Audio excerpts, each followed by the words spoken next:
So we have get capital theta here. So we have to simplify this question. So we have some key steps here. First, k varies linearly. Define theta, capital theta. T minus T naught divided by T1 minus T naught. Energy balance on thin shell. D by dr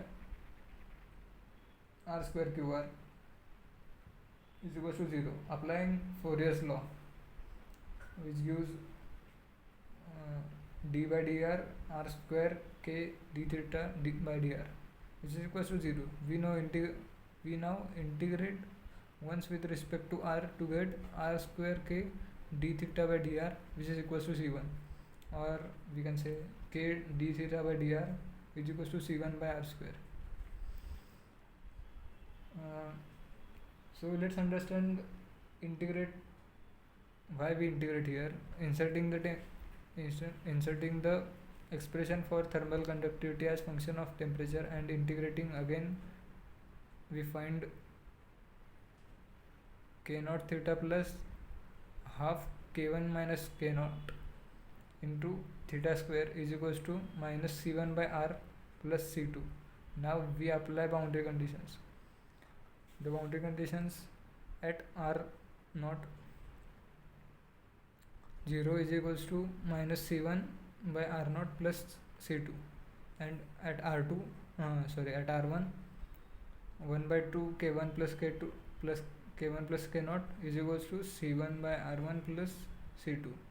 Subtracting the first equation from the second, eliminate c2, where we don't need c2 here, and gives the equation for c1.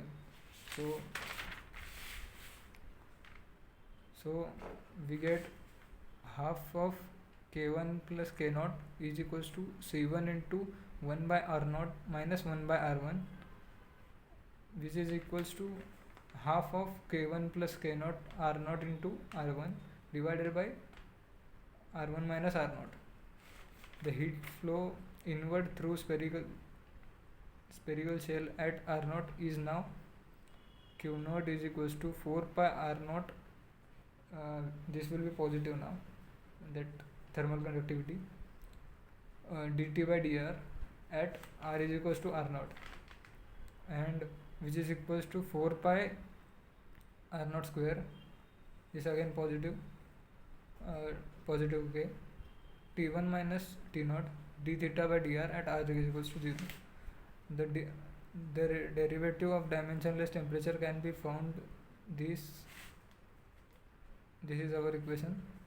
Evaluating this expression at r is equals to r naught gives k naught d theta by dr at r is equals to 0. So half of k1 plus k naught r divided by r1 minus r naught multiplied by r naught.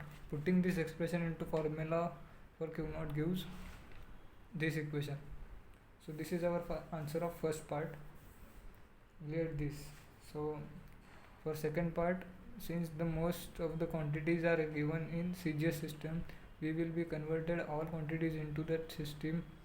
The quantity q naught may be evaluated thus: q naught is equals to 4 pi into 36 into 2.454 into 48 into 2.54, and these terms.